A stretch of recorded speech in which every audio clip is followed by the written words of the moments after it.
Hello. Hi, hi, hi. How are you? Nice to see you after a long Nice to time. see you, Lalith. Oh my goodness. After 10 years, right? 10 No, years? I'm in Canada now for 12 years, so about 13 years. That was 13 years. probably 2010, 14 years. Hi, 14, Gamaga, actually. nice to see you. Hi Lalith, how are you? Good, good, good, good. After a long time. It, Yes, it yes, is, yes, I can't yes. even explain how good I feel. Nice, nice, nice. No, I'm Honestly. I'm so happy. I told you, right? You know, I, I thought of you out of the blue as I woke up. I thought, I wonder how Jamine's doing. And Oh my God. then I see an email. I'm going, that's called synchronicity, right? Because Synchronicity to the max. yes, because you would have been sending that email while I was still in bed at about 5:30 in the morning. Yeah, Yeah. yes, yes. And And that shows that we connected for the right purpose. yes, You were always on the purposeful path. I was always on the purposeful path. It's just that yes, we came across as your Reiki teacher. That is how we started. Then you learn NLP as well. And yes, then, but yes. that connection, energetic connection built on purpose was still continuing. And what what fascinated me, I mean, you are there in my mind in a very special place constantly. For some reason, even Thank when you. I go to LinkedIn with all other contacts, you will come up. Like your post would Right, come up right. and then so Oh, I nice. had some yeah, exactly, Yes, like because I was away from this business work to all of it. Maybe you are aware about it. Like I went through a massive spiritual transformation. I have a right. spiritual identity as a spiritual teacher. I was completely away from the worldly affairs for a long time, and then Oh, I of didn't know course that. after the Oh, you were not aware about it. No, Okay. no. Yeah. So, but maybe if you look up the TED Women 2020, I appear as like a monk, Oh, like okay. bald hair. Yeah. Like, of course, I live like a monk lifestyle, and I have a spiritual name called Jayashri Mata. So, Wow, okay, okay. yeah, I went through this, let's say, from Catholic or Christian perspective, maybe born again experience, from Buddhist perspective, one sort of enlightening experience where I had to face death after constantly meditating for like 8 months, and then constantly for 6 days, and then last day 6 hours continuously in samadhi. So after that experience, my from my childhood, I had this deepest desire was to become enlightened, let's say, because we grew up from that Buddhist background. I thought that's the ultimate Right. thing. And then in 2018, I got sick. I got dengue, and then because of that extreme pain, I developed this capacity to detach from my body. And Oh, then after wow. that, I could Yeah. not do any business. That identity was started dying literally. So for Right, the right. outside world, Germany was there. They were looking for Mhm, Jay mhm. Jayamini, but then I actually like that woman died somewhere. But Right, then right. life Wow. gave me a second chance to live, and Yes. I continued. See, after pandemic, I was meditating. Then we went through this bad financial and political economic crisis in Sri Lanka. Hmm. So I was like heartbroken. I was thinking, what can I do more to my country? What can I do more? And like I was deeply like in despair. Actually, I really felt that level of connection have never felt for my. I knew I was always identified with my country. That was also the reason why I bounced back from death without transiting to the other side. I felt like I have to come back and give this message.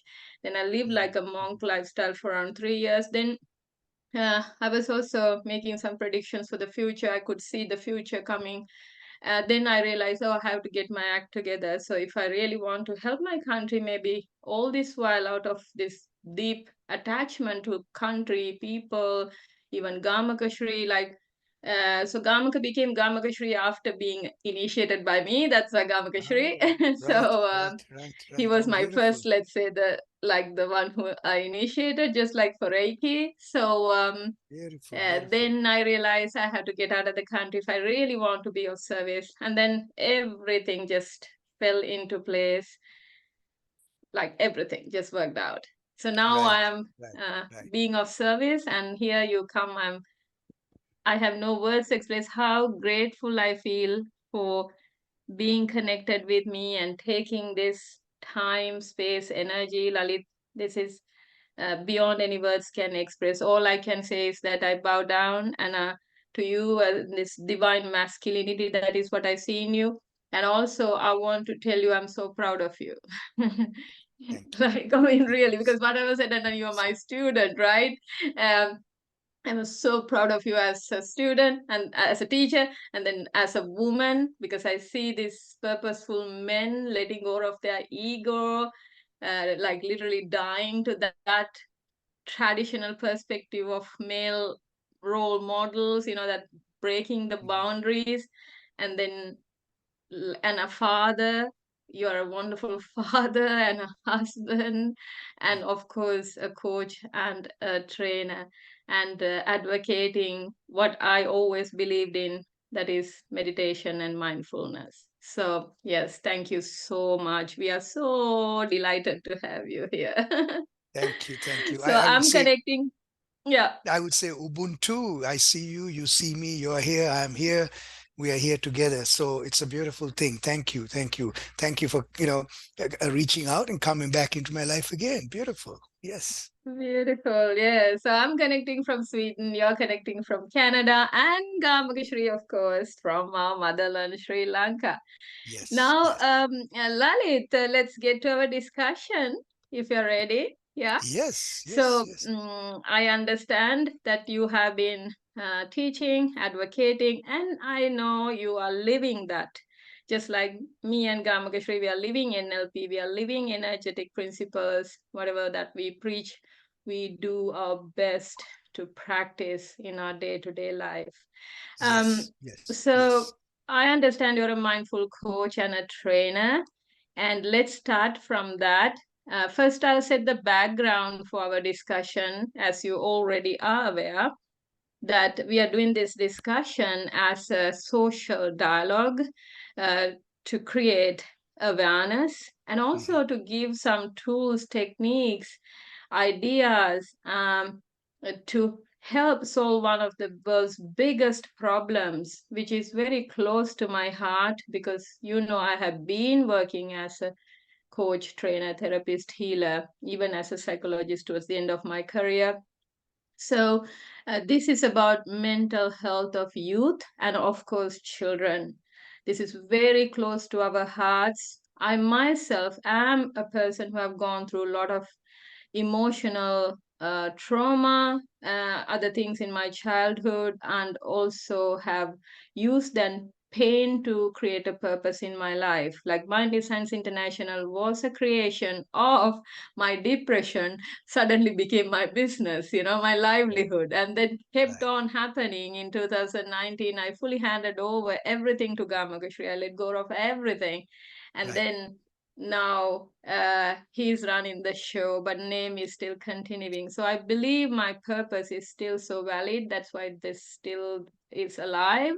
So our interest is talking about this very big problem. So Right. last interview we had Dr. Prabhat Karnanaik, again one of our Reiki and NLP students, and who recently published a book on parenting, and a man with 3 children, and also doing similar work like we do.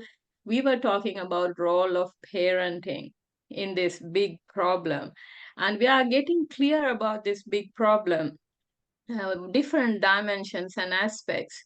So I'm attached to Uppsala University, and currently I'm studying institutional analysis. And then this inspiration came through my work with my workmates, my colleagues. And one person had this childhood problem where he was into drug addictions and behavioral issues, antisocial behaviors, finally getting caught up into organized criminals groups, etc., and then finally like going through this bad patch of life, and went through rehabilitation. Now these institutions are established even in Sri Lanka. I'm sure in Canada also these institutions are well established in a way to solve this problem. But we understand, even in a country like Sweden, where a lot of good values are inculcated and a lot of funds are allocated to solve this problem, the real problem is still there. And people are speaking up, young people are trying to create social movements around this. I was passionate about this, so I also thought I will join hands with this momentum and do my part. So our discussion that way is more or less based on from that institutional uh, perspective. So how the whole society is organized, structured with certain values, norms, and beliefs, finally not serving the purpose that it's supposed to serve, where the ultimate human production, if at all the ultimate, most creative, most powerful, ultimate production of humanity is to create a child. So now, if a child is not safe in this world, if the previous generations or we as adults, if we are not having the right institutional frameworks to care for our future generations, obviously our future is bound to be doomed. Now, we all are, as light workers, trying our level best to care for this world, earth, and humanity. So I just set that background for you to know what we have been doing and why we are doing what we are doing. So with that, I'll go to my first question, Lalith. So what is mindfulness and why is it so important at present times? Great. Thank you, Jamini. That was a great sort of setting the stage for what you're doing, and you're doing some wonderful work out there. And yes, the institution is one part of it, as you know, the individual. So it's everything that's in between the institution and the individual then has to play its role. But there's a lot of dysfunctionality between the individual and the institutions, whether it's political, the educational institutions, the economic institutions, and most of all the corporations. So this is where I was privileged to learn meditation by a Buddhist monk who resided beside our home in Marville Made in Kandy, where I used to go to Sunday school, and my father meditated. So they were both teachers. My father was a philosopher and my mother was a Montessori school teacher. I'm sorry, just give me one moment, please. And I remember that story. We went through a very, very intimate, vulnerable story sometime back about your experience with your parents as teachers. I remember that. Yes, they were beautiful experience, because I guess I was very spoiled because my parents gave me a free hand. So I had a beautiful, very idyllic childhood growing up in Kandy, being brought up by a village in Katugassadu. So that freedom so makes me kind of a free spirit where I don't conform, and that then enables me to do things outside the box. Often controversial, but I call myself a tempered radical as I do it. So going back to mindfulness, yes. So when I was taught that by this monk, that was the same time I was taught the basic Buddhist principles of life is suffering, and suffering is there because of everything is impermanent and we get attached to things. And the Noble Eightfold Pathway was introduced to me in a way where I was taught that there's a solution through a practice, through right understanding, and a practice through a meditation practice, focus, concentration, but complemented with an ethical lifestyle. So that was drummed into me from the time I was a kid, and I had great examples of that in both my parents, who were very humble, who were very, but at the same time, very strong-willed human beings. So that meditation practice, I was fascinated by the fact that I believe I have ADHD. I believe that's one of the reasons I'm all over the map. Even right now, I'm involved in many different businesses. Training business and coaching business is my labor of love, but I get bored with things very easily, even now. And it's my mindfulness practice that keeps me grounded. So when that monk, it was a bunch of boys. We used to run as 12-year-olds, play cricket and rugby, and we ran along a railway track every morning or every other morning kind of thing, and came to that temple yard. And we used to do a little bit of stretching and all. And one morning on a Saturday, the monk came and said, boys, great, you're exercising your body. Here's an exercise for your mind. He sat us all down on a ledge and guided us through a meditation. And that's the first time I felt a sense of calm come over me. And it was a weird sense of calm. And I never had felt that before because I have ants in my pants, Kiripanugaya, it's called, right? So, so, so I was fascinated by this. I had shivers, and I went and spoke to my father about it. My father was a member of the Buddhist Publication Society at the time. He was one of the founding members. So we used to get all these books called Bodhi Leaves and all. So there were these books there. He gave me a couple of books. And he said, read them. As a 12-year-old, I wasn't quite interested. I started reading it after about 2 years. But 2 years later, we immigrated to Canada when I was 14 years old in 1973. And there, the streets were kind of rough for us brown people. And teenagers can be mean. And I'm not saying I didn't get into scrapes in Sri Lanka. I did. And I got into quite a few fights. But I became a bit of an angry, nasty kid. My mindfulness practice was not there anymore. I was scared. I was fearful. I was carrying that rage inside me, which attracted a lot of bad energy, bad people who were rather bad situations where I was getting picked on too, until a friend of mine who was a mentor took me to a Kung Fu dojo. And he was about 4 years older than me. He liked the fact that I was into physical fitness. I was lifting weights and doing. So one day he had to defend me one day, and then he said, "Buddy, you're coming to the dojo with me." There, that's when I realized when the sensei started the program that day with a meditation.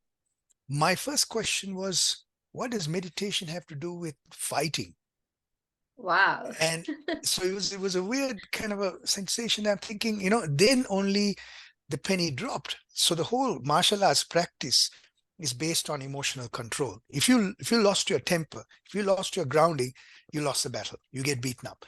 So meditation and mindfulness is an integral part of the martial arts practice. Now, I only did it Kung Fu for 2 years. I'm not a big expert on it, but those 2 years was enough for me to get enough a skill and the combination with the mindfulness meditation practice to realize that emotional control is possible through this practice. And emotional intelligence later on, I realized, became an integral practice of that. So when I researched a little bit more about martial arts and Kung Fu and all that, I learned that it was Bhikkhu Bodhidharma who came to the Shaolin temple back in those times. I can't remember now what BC it was, but a couple of hundred BC. And then the Chinese adapted it with Confucius wisdom, as well as Tao's wisdom with physical as well as the health aspects, and then brought together this martial art as a way of it's a practice, it's a way of life. So that's why I was really fascinated with all of this. And so this is where I really believe that the foundational practice of mindfulness, if it's taught to us from a young age, and that was a gift that I had from a young age, that I was able to put things in perspective. It helped me in many ways, but it also didn't help me in many other ways, because I was never interested in the material life, making money as such. Or I was not focused on it, even though I got myself into situations where I did make money sometimes. But I was an entrepreneur and all that, but my focus was much broader based because of the mindfulness practice. So for me, that's the gift that I really want to share with other young people.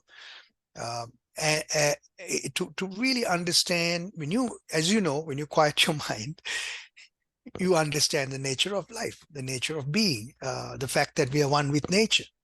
And the other important part of the mindfulness practice, as you know, is that it humbles us, because we realize how fragile we are as human beings.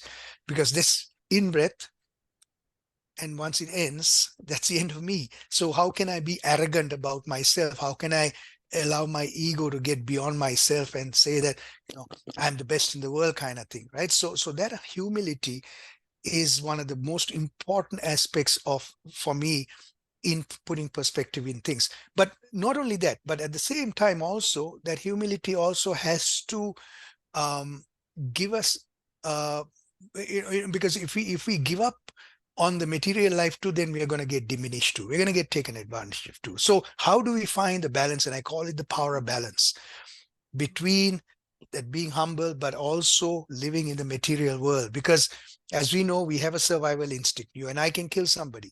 At the end of the day, we have that ability, but we can also love somebody unconditionally. So for me, it's about moving in this direction of unconditional love.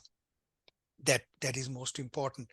And that, as you know, you and I know, it takes practice. It takes a daily practice. It's a battle to keep our mind focused in that process. So for me, the basic meditation practice based on my breath is that foundational practice that I say to people, this is your life force.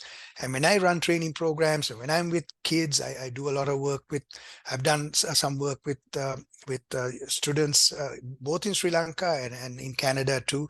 And I continue to do, and I ask people, how many of you are aware of your breath? Usually it's about one to two out of 10 say they're aware of their breath. So if we can have that purposeful way of helping people to find their grounding on their breath, I think that's my purpose that I call it for myself. Beautiful. Thank you, Lalit. I mean, sharing your story of getting into mindfulness practice and the way of living life now is a big deal. I intently listened to. I kind of knew your story behind background story, but that openness is so important because sometimes stories do communicate things much more powerfully than we just share a structured answer. So I really Yes. appreciate what you just now presented. If I'm taking a little, now thinking on behalf of, let's say, a young adult, even a child of 13 to 14-year-old or a teenager or someone young watching this and really keen about this word, there's some resonance and would like to learn the most simplest form of mindfulness practice, let's say starting every day 5 minutes.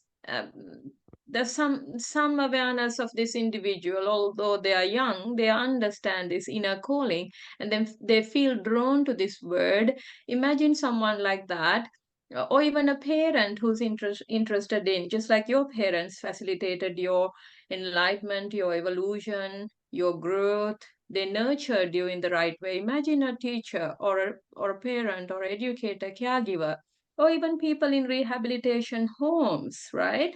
Even in Sri Lanka, you have rehabilitation homes. Now in Sweden, they are called residential home units, residential care units. It's a really a big thing here. It's a big business as well. However, people are genuinely putting effort to solve this mental health problem of youth. If I ask you to brief us, check in just in 2 to 3 minutes, if you are to teach even us what is mindfulness practice, how would you go about doing that? Right. Thank you. So I would see, one of the things that I propose to people who are just starting off in the practice is, because there's this whole notion of you have to sit cross-legged for 15 minutes. And what happens to our minds is that we become very transactional even with this practice, because it's our training. We're stuck in our left hemisphere of the brain. What I propose is just let go of any expectation. This is not like anything else that you're going to do. This is not like studying for an exam. This is not looking for an end goal. You do a meditation practice just to be. And in singular, there's a nice word, oh hey, inna meka karan, right? So what I teach is, I say, when you wake up in the morning, say if you wake up at 7, wake up at 5 to 7 and get out of bed. So you got to drink water, go to the washroom, do whatever you need to do. Get out of the bed, find a place, which I call my sacred place, whether it's a cushion or a chair, sit down. Because I say sit down, because if you lie down again, you're going to fall back asleep. So I say sit down, because that posture also helps that energetic flow, as you know. So, and then I say, put a stopwatch for 2 minutes. That's all. 2 minutes. Just put that stopwatch there and just close your eyes. And I'm not even asking you to focus on your breath. If you can focus on your breath, well and good, but it's not the goal here. But just stay there with your eyes closed for 2 minutes and watch where your mind goes, and see how the mind can take you on trips, whether it's internally or externally, just being an observer for a little while. And if you can focus on your breath, even for 2 breaths, 3 breaths, that's fine. That's good. And if that 2 minutes feels like 10 minutes and your mind goes into places like, I got to do this, the list of things that you need to do comes up, you then get to the left side of the brain, and suddenly it even scolds you to say, you're wasting your time, you need to do this. The temptation to get up is there, but stay there for 2 minutes. And this is the way we will start to slowly tame our mind. And I say, then do this for 21 days, even if it's only for 2 minutes for 21 days. But you may find that after about 3 days of doing it, your mind and body is getting a little attuned to it. You can now increase that time to maybe 3.5 minutes or 4 minutes, and then slowly start increasing and daring and increasing. And you may find that sweet spot of, okay, now that's a nice thing. I and that I feel a bit more grounded as I begin my day.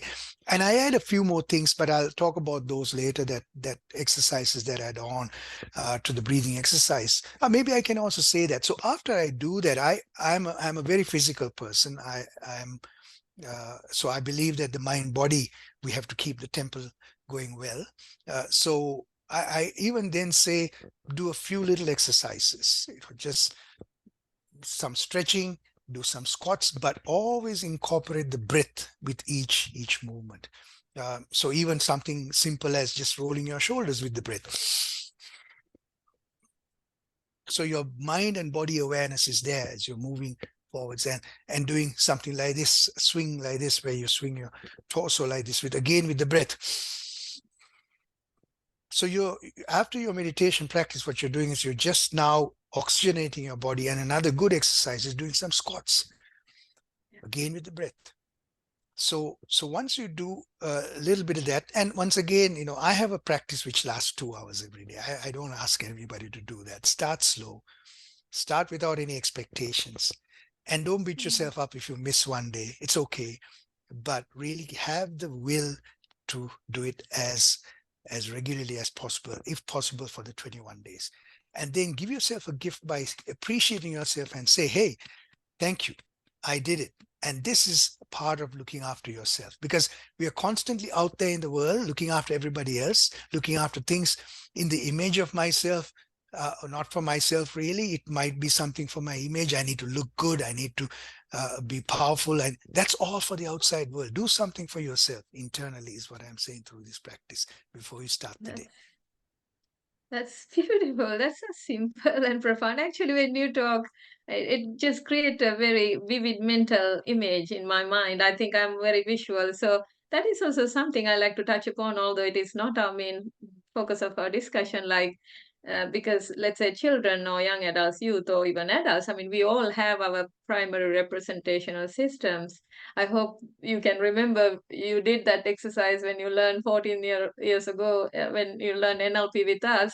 So sometimes when we communicate, we have our preferences, and then now, like let's say children or youth, they have their own way of interpreting things. Some are very auditory, some are kinesthetic, some are visual, some need logic and loads of justifications, like it should make sense to them.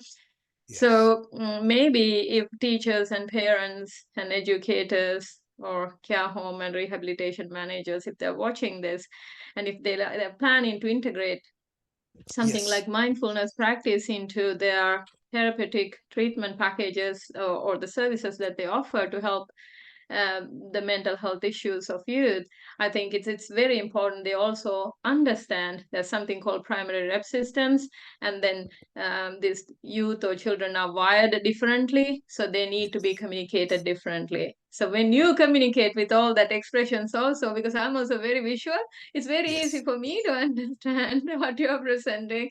With that Yes. also, I like to sort of add on to this saying, let's say a common problem with mental health of youth is drug addiction, basically all types of addictions, not only drug, say pornography, all types of uh, dysregulation to bring the autonomy, sense of self back. So they try to rely on some stimulation outside. And this is exactly why a practice like mindfulness, and as you very correctly said, just 2 minutes every day, if they can't regulate themselves initially, someone else can facilitate this practice, just like that monk in the temple did it to you guys, the Yes. group of guys. There's not a mischievous boys running in the roads and most probably waiting to get in some fights. So but maybe in our culture in Sri Lanka, definitely at that time, such nurturance, care, that intuitive awareness of society and people around was naturally there, embedded in our culture. So Mhm. not only monks, maybe teachers, our whole society was designed, our social institutions were designed in a way, children, when they are emotionally vulnerable, they are not just like set free. They're being nurtured, protected. They have this force field around them protecting, help self-regulate. I think that your story Yes. matters a lot. I quite often talk about these stories here in this country where too much of individualism is facilitated to a level, like literally from the early days, even from the infant stages, the Mhm. baby is extremely vulnerable to these external forces. So they depend on external stimulations to self-regulate, and then here comes this huge social problem, and then generational issues, which is then a political problem and an economic problem. So we can see how this connection between individual, as you said, and the institutions, right? There's this bridge. So I Yes. believe the bridge is totally based on love and compassion, and that itself has to be coming through cultures and awareness of who we are within. So beautiful, Lalit. And I like to now take your awareness and attention and ask the next interesting question. Of course, I remember your two daughters. We even came to one of the concerts. They are very fabulous, Right. Yes. talented young women now, I think. So, as a father of young daughters, you're a father. How has this practice changed your life, and how has it improved your role as a father, and surely improved the lives of your children as well?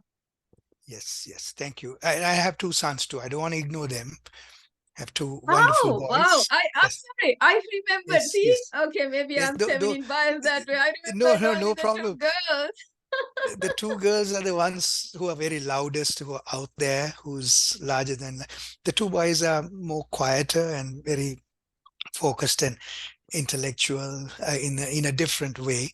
So Right. our eldest son is 33 now. He's in Vancouver. Mhm. He's a artificial intelligence expert and in the computer industry. So our second daughter who sang there, she's a doctor in New Orleans, and she's Right. also singing too, still carrying on. And a third daughter, she studied dance and theater at York University, and I would say she um, took the bravest path because she dared to go after her heart in many different ways. Because uh, the world is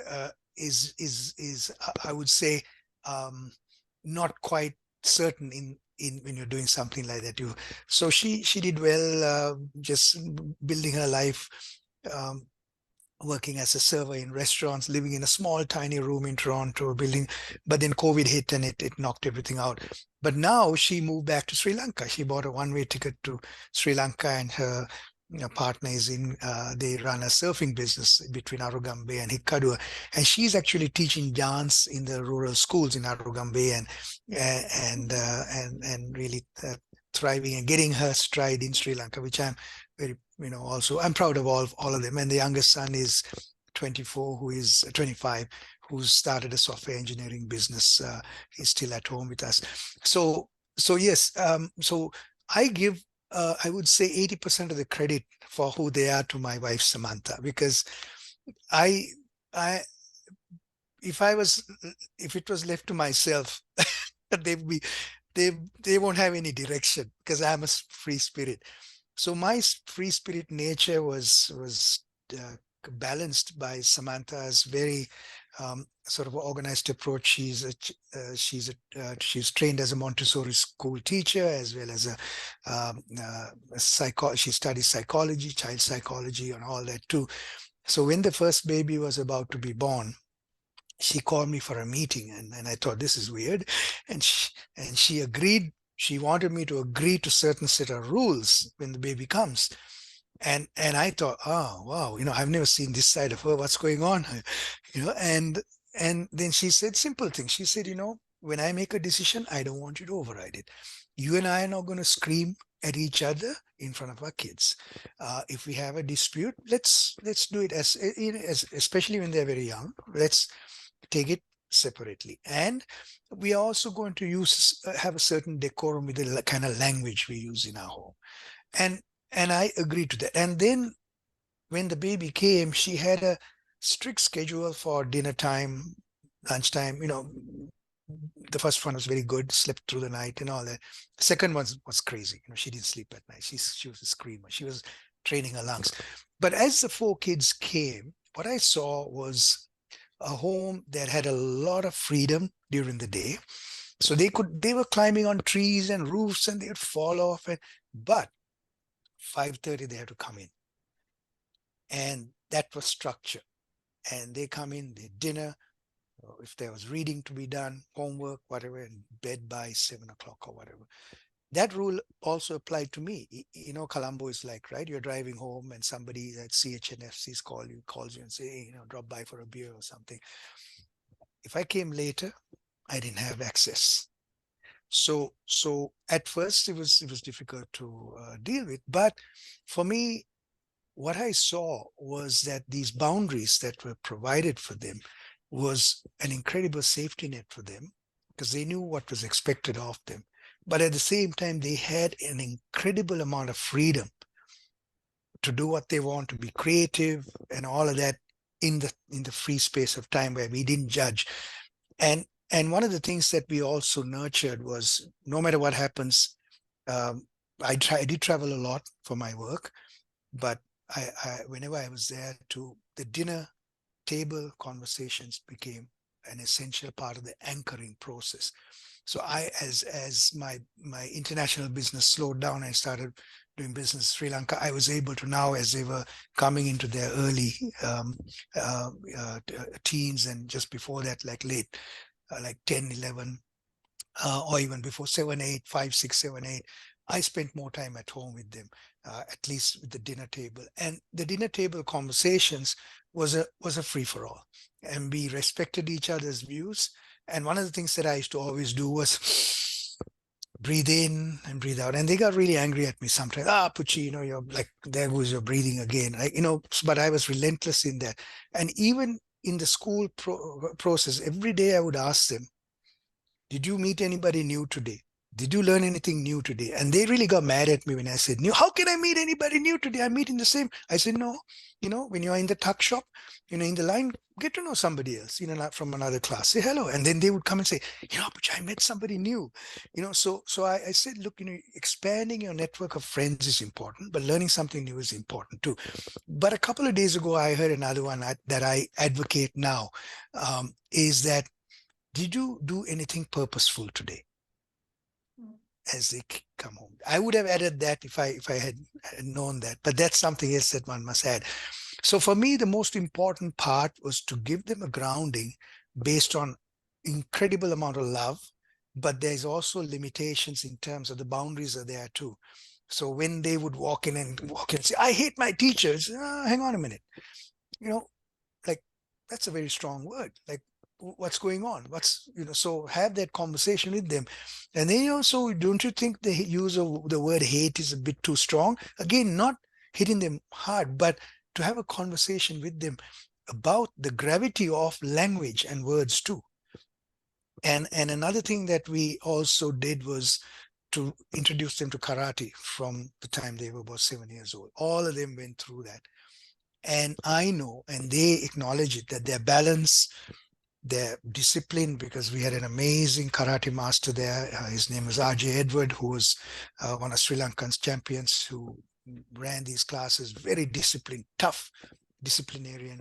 But at the time, he also loved the kids and went to competitions. So for me, going into competitions and facing adversaries from the lessons I learned by learning how to fight, even for the girls, was a great confidence builder for them. And he also brought in the breathing practices as a part of the process into this. So those are some of the fundamental things, and also making sure, because one of the things that have happened over the last, I would say 25-30 years, is the focus on STEM education, but making sure that they were into the arts, poetry, just they went to art classes. They were in Marianne's choir, for instance. They were in Jerome de Silva's plays, like hard work, but the creative stuff, just giving them those opportunities to do all of that. And the other thing is also to encourage them in their sports. So not academic only. In fact, our two girls were not doing well academically. We said, no, it doesn't matter. They are building their character through the performing arts and all that too. So let's go on that route, right? So those are some of the things that we promoted. But at the same time too, I was always tempted to, when they played sports and all that, tempted to live my needs vicariously through the kids' abilities. But how do I hold that back? And that was hard, when they played basketball, like, come on, or Natalia, our daughter's ability to sing so well. I sort of imagined her becoming a big jazz and singing star, right? Until she finally told me off and said, Apuchi, no,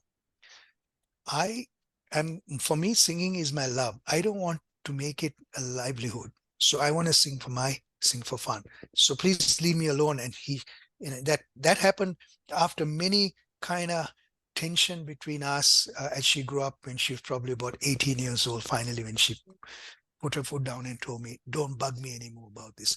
But for me, the ability for them to be able to push me back is also a celebration.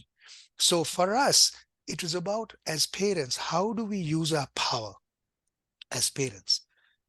And how do we manage that even through very difficult situations of using that power? Because when the ego gets in the way, and when somebody tells me, I've told them, as long as you're living under my roof, you live by my rules. I say, oh my gosh, don't do that. Don't do that.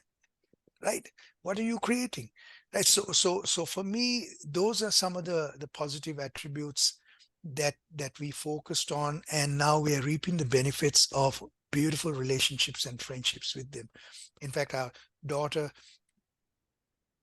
bought us tickets and said, Apjanami, come for the New Orleans Jazz Festival, and we're going next week, right? So I said, no, don't spend all your money. No, look what you've given us. Don't even think about it, right? So that's what I'm talking about. It takes resilience, it takes patience, it takes a very difficult process of managing yourself through this difficult time of parenting.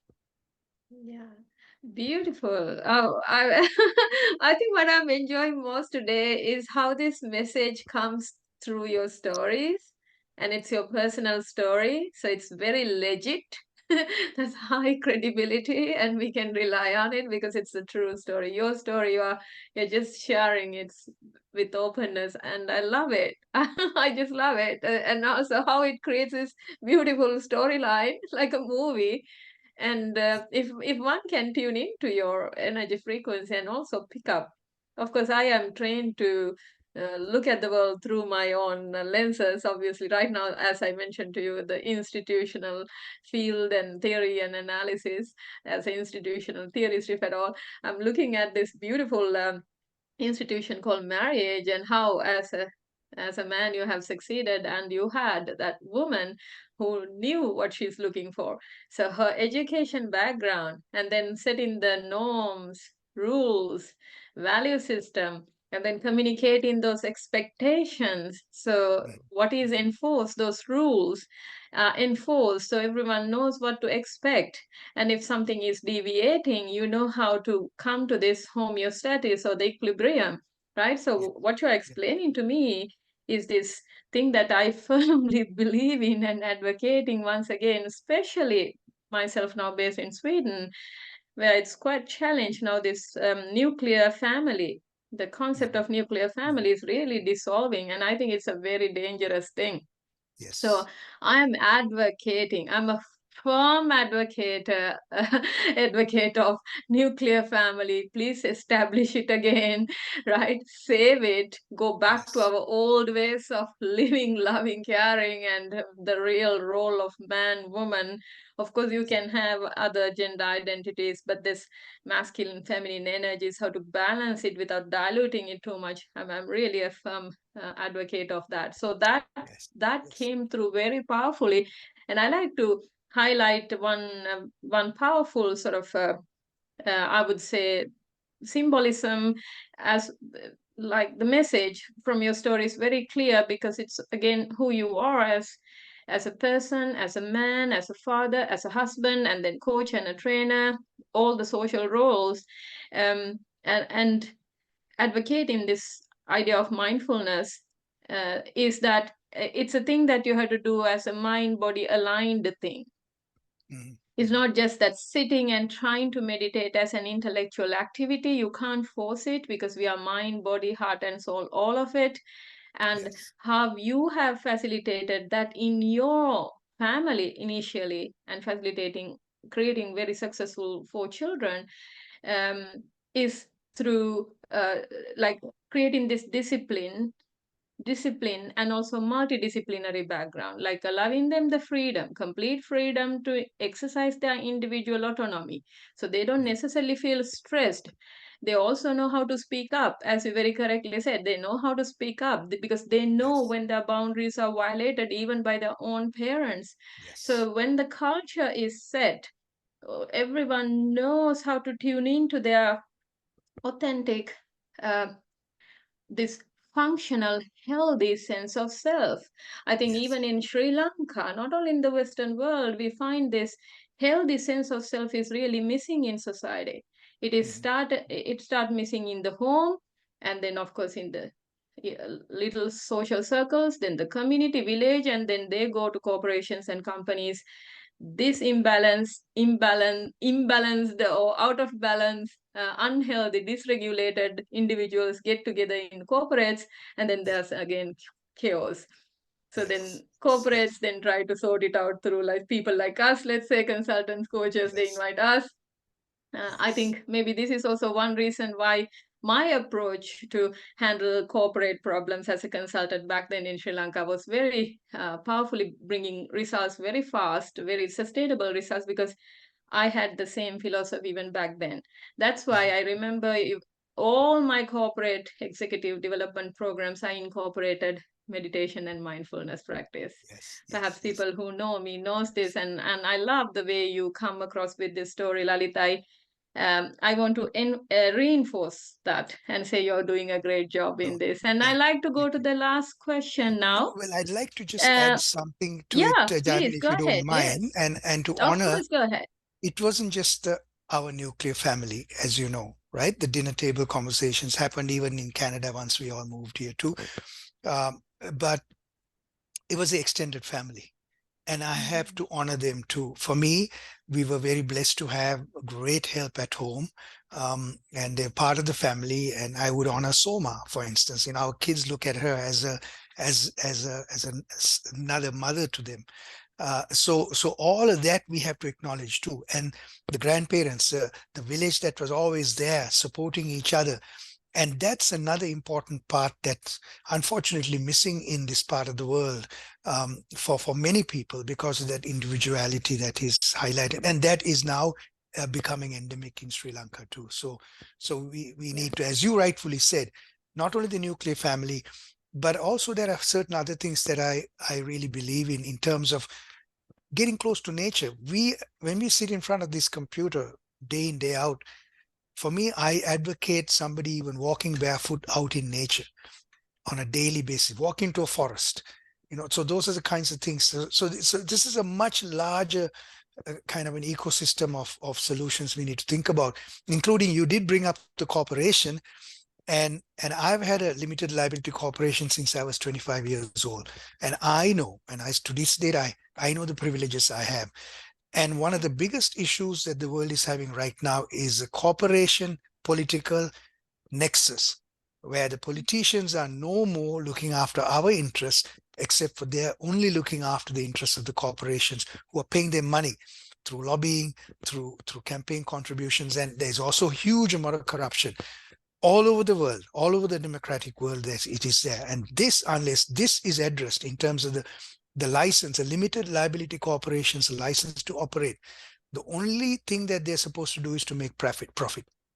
Corporate responsibility and none of that is there as a part of a legal process to do, even though they're now trying to bring things on board. But it has to come from the heart. You can put laws to make people do things, but unless your responsibility comes from the heart and the mind, you're not going to be able to, you're not going to be authentic in what you do. It's called greenwashing, right? So I think that's why we have to look at the whole picture in that sense too. So sorry for sort of Perfect. interrupting. Perfect. So like we had the same experience last time interview also. Like we are on the same page. It's just that we just decided to connect and talk together today. So Yes. like one unified field of consciousness, different individuation, coming for common good. Here we go again. Thank you, Lalit. Thank you so much. And my last question for you is like, what is your suggestion? I think this came through, of course, throughout your presentation, but specifically to ask, like, what is your suggestion for social, economic, and like political institutional changes to Mm. incorporate mindfulness as an integrated idea into lives of youth? Yes. Yes. I'm happy to note that I'm not sure about Sweden, but North America is now bringing in mindfulness and yoga practices into the classroom. There's a U.S. congressman, what's his name now? Tim Scott, not Tim Scott. I forget his name now. He wrote a book called Mindful Nation. He's from Ohio. He has now created legislation to actually teach mindfulness and yoga in the classrooms from this very young ages. And my wife Samantha is a yoga teacher. She has taught kids in Sri Lanka and in Canada and seen a huge difference in their behaviors and focus and all that with an extended practice. So I believe that's where we have to start. But before that, we have to also then reach out to the parents too, because that initial, as we know, you and I have both studied psychology, from Freudian to the work people like Bowlby and Mary Ainsworth's work on the mother-child bond and all of that too. So all of that, when you look at the mother-child separation, the separation anxiety that a lot of people live with, that is what's creating the biggest stress in this society right now. So starting with the parents, so anybody who's going to give birth, the hospital has to grab them and give them a little bit of a talk about not only about nurturing parenting, about the importance of oxytocin for that young little critter, making sure and giving them some tips, because there's so many parents who come to parenthood without understanding any of these things. And so that foundation, first of all, and then moving on to the young children, about the focus on the breath. I know a lot of parents I know are now teaching the kids when they get angry, just say breathe, breathe, breathe. So they're teaching them the benefit of that breath. So I believe that's the foundational part. However, what we have to also do is to get the agreement of the political, there has to be political will to really follow through these things, because that's fine and good. But if the education is still focused on STEM education, because we have to also create an education system that's going to be multi-pronged. So poetry, because we learn human nature, we learn about ourselves through metaphor, through poetry, through stories. Learning Shakespeare, even, learning, reading Madol Dua for me, as a kid, brought out a whole different story, somebody else's story, into to connecting with my own situation as a kid. So that's so important to keep now. So there has to be the political will to keep that side of the creative side of the education going, and also to teach parents to honor those children who are not interested in studying, and not diminishing them, but helping them to move towards an area of their interests, because now the world is a different place. It's not doctor, engineer, and accountant anymore. There's such a variety of things that we can do. So I think fundamentally those are some of the things that we need to do. I was very privileged to do a lot of work through the British Council in the Sri Lankan education system as a leadership trainer. I worked during the war from Padavia down to Hambantota in rural schools, leadership programs, intercultural dialogue programs, where we saw, after a few days of leadership training for the teachers and then supervising them to train, say, 20 students. And what we did during the war was we also brought Sinhala Tamil Muslim schools together through this process. And we did it under the radar, because the government really didn't. We had supporters from the Ministry of Education. So we trained. I actually trained about 100 cohort of about 100 teachers who we went under the radar and worked in different schools. And when tsunami hit and all that too, many of these students ended up coming to the South area and helping, putting up camps and all that too. So we saw a difference can be made in a matter of a week or two in creating great leaders, in creating a different mindset. So that has to happen, but then it has to spread throughout the country as a part of a system. So there has to be the political will to accept an education based on sacred principles. So that's the other thing that I want to put out. Beautiful, beautiful. Yes, love, sacred principles, authenticity. Like, finally, it all boils down to who we really are within. And I noticed, I think now that, like, following your example, I like to share a little story after coming here, like story of my life in a very succinct manner that can be related to our discussion. I noticed that my body has been living in this fight or flight mode for 15 plus years back in Sri Lanka as a woman trying to make it happen. And then I realized that my decision to come here was very intuitive, although it looks like a very purpose driven, visionary agenda on behalf of the country, which was the truth. I realized our body is our truth. Our body is nature. Our body is the god or the temple and the ashram. Our body holds the truth, true, ugly truth, and the beautiful truths, the bitter truths, to every truth.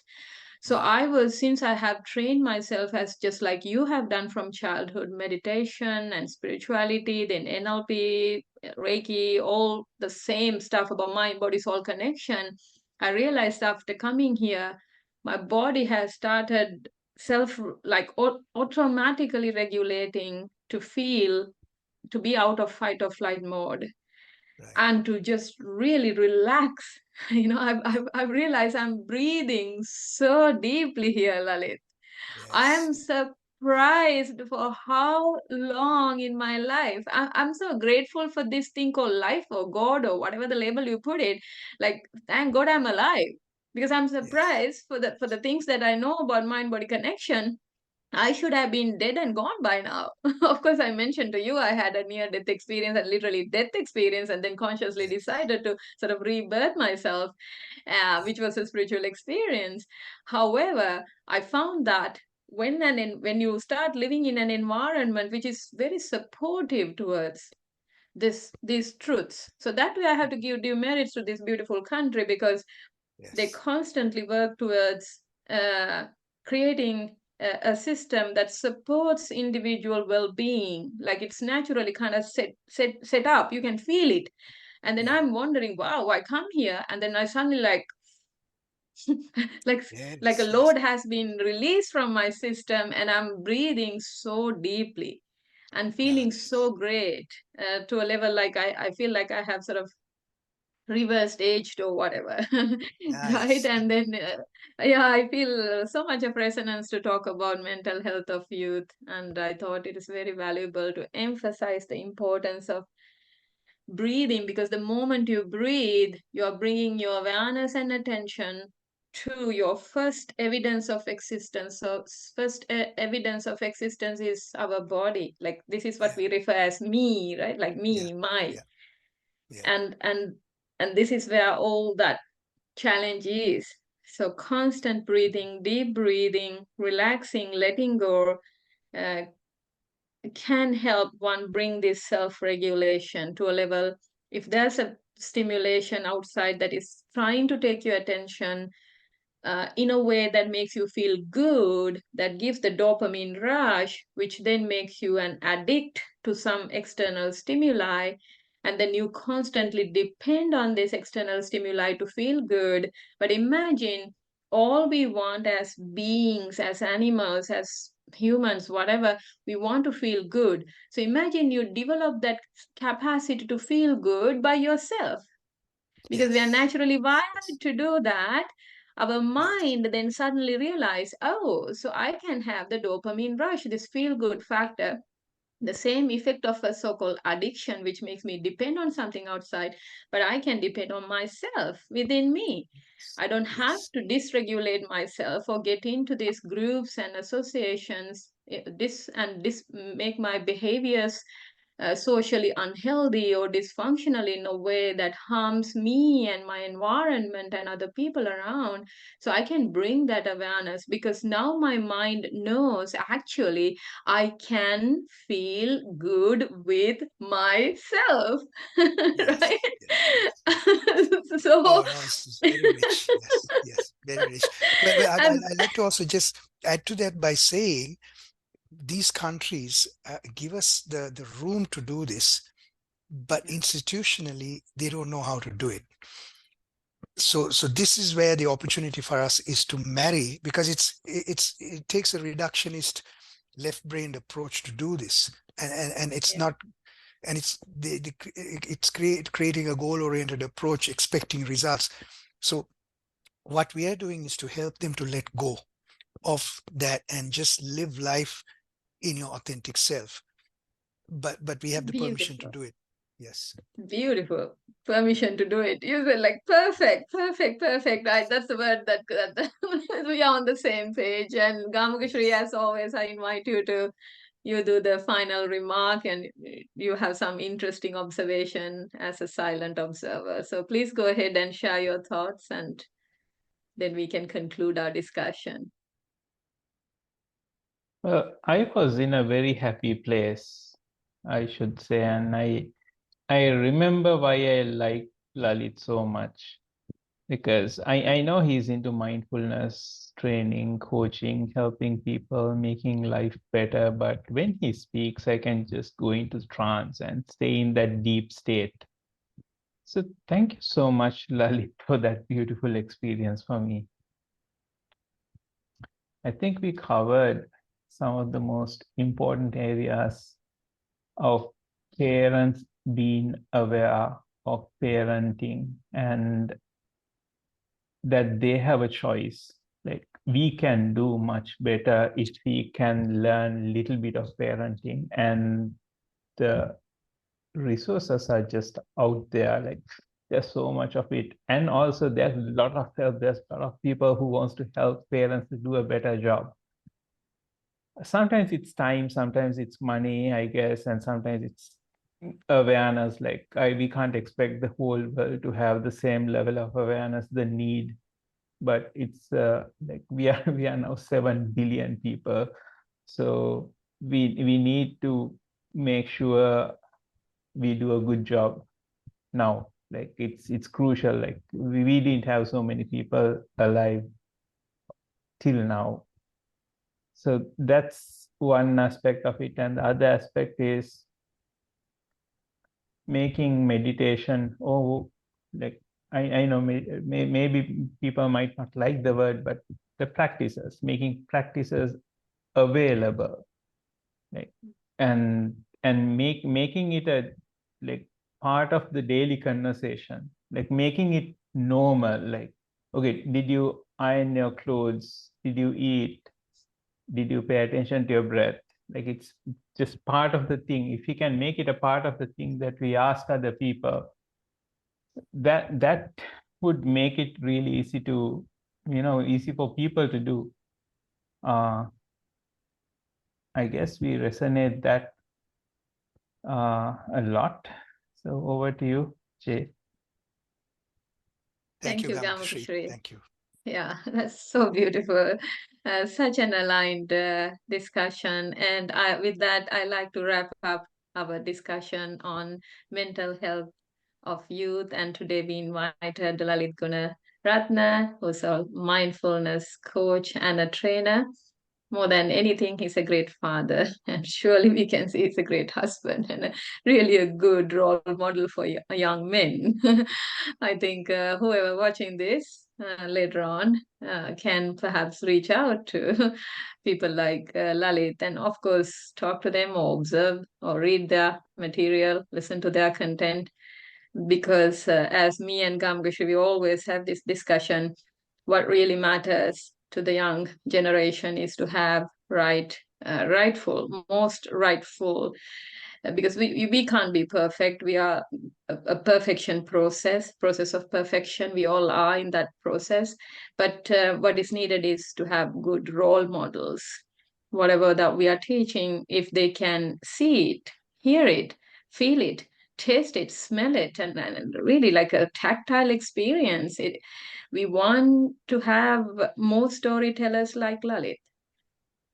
I also have been once known for my storytelling. My whole life is a story of, obviously, I mean, what else I can advocate? What else the truth that I'm holding?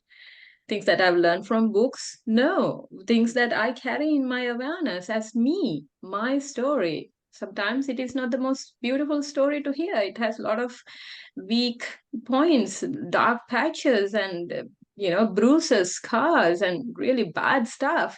But then the stories that people like us who believed in this authenticity, compassion, love, truthfulness, the human qualities, which is definitely coming from our Buddhist background. I have to give due merit to that. I mean, definitely for all three of us here, and for anyone, I mean, I think anyone else joining with us with the similar background can relate to this. So we are coming from that kind of mindset, and way forward, I believe it's light. It's light. It's light. Once again, much gratitude, loads of love and respect all the way to you, your family, and everyone connected to you, and of course to the country, Canada. And then we send gratitude to everyone where I am located now, Sweden, and Uppsala University, my wonderful professors and associates and friends, and obviously my beautiful, beautiful anchored location where my heart resides, my soul resides, Sri Lanka, where, with Gamakashri and everyone connected to me. So I want to say thank you, and I bless you. May there be light, hope, strength, and always the wisdom that you desire coming your way easily and effortlessly to help you live your purposeful, joyful life. Thank you. Jai Shri. Jai Jai Shri. Jai Shri. Jai Shri.